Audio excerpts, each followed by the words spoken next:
जो 3 काले कानून मोदी सरकार ने जो किसानों के ऊपर थोपने की चीज का जबरदस्ती से कर रहे हैं। आपने पिछले 26 जनवरी को देखा होगा किस प्रकार से किसानों के आंदोलन को बदनाम करने की कोशिश की गई। जिस देश के अंदर जो देश का प्रधानमंत्री और गृह मंत्री बोलते हैं कि हम चाइना और पाकिस्तान से लड़ने की क्षमता रखते हैं, देश के लाल किले के ऊपर जहां देश आजाद हुआ था, झंडा फहराया गया था, 15 अगस्त को देश आजादी का जश्न मनाता है, वहां पे देश का प्रधानमंत्री झंडा फहराता है। अगर वहां पे किसानों का अगर कोई घुस के वहां पे लाल किले के ऊपर कोई उग्रवादी टाइप का आदमी घुस के झंडा फहरा देता है, तो उसके अंदर किसका फेलियर है? उसमें देश के प्रधानमंत्री और गृह मंत्री का फेलियर है। अगर वो आप देश की सुरक्षा तो बहुत बड़ी चीज होगी, अगर आप लाल किले की सुरक्षा नहीं कर सकते जो कि 26 जनवरी वाले दिन, तो उसके अंदर तो तुरंत देश के प्रधानमंत्री को अमित शाह का इस्तीफा लेना चाहिए था। वो तो सरासर देश के अंदर किसान आंदोलन को बदनाम करने की मोदी सरकार की एक साजिश थी, बहुत बड़ी साजिश थी। आप देखिए पिछले अभी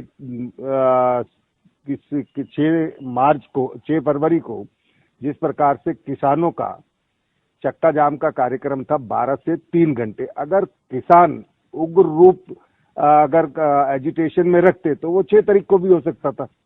26 जनवरी को एक सोची साजिश थी बीजेपी सरकार की, मोदी और अमित शाह की, कि किसी तरह देश के अंदर किसानों को बदनाम किया जाए।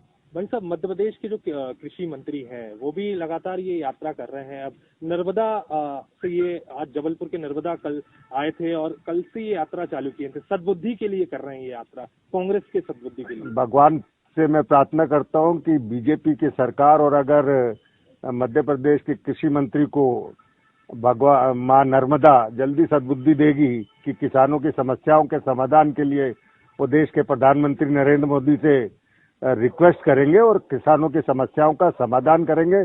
मैं तो सच्चे मन से चाहता हूं कि कृषि मंत्री अगर उनके अंदर थोड़ा सा भी किसानों के प्रति सहानुभूति है तो भगवान उनको सद्बुद्धि दे, और देश के कृषि मंत्री भी मध्य प्रदेश से हैं और देश के प्रधानमंत्री से रिक्वेस्ट करें कि किसानों की समस्याओं का जल्दी से जल्दी निवारण किया जाए। किस प्रकार से देश के किसानों को प्रताड़ित किया गया है। दिल्ली के अंदर जहाँ पे बारिश हो रही थी, दिल्ली के अंदर इस साल सबसे ज्यादा ठंड पड़ी है। किसानों के अगर समर्थन में उनको अगर कहीं पे भी थोड़ी सी भी पीड़ा होती किसानों के प्रति, कहीं पे भी आज कितने 80 दिन के आसपास हो रहे, कोई किसानों के प्रति उनका दर्द झलक नहीं रहा है। उन्होंने सोच लिया है कि ये जो मर्जी करे, हम तो अपनी बात पे अडिग हैं।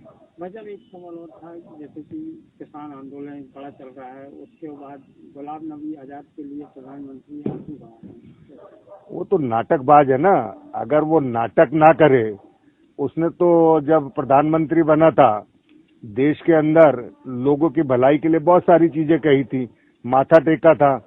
अगर देश के जो आदमी 45-47 साल कांग्रेस के अंदर जिसने अपना छात्र राजनीति युवा कांग्रेस से पूरा जीवन दे दिया है, जब वो रिटायरमेंट हो रही है उनकी राज्यसभा से, तो आंसू बहाए ना किसानों के लिए।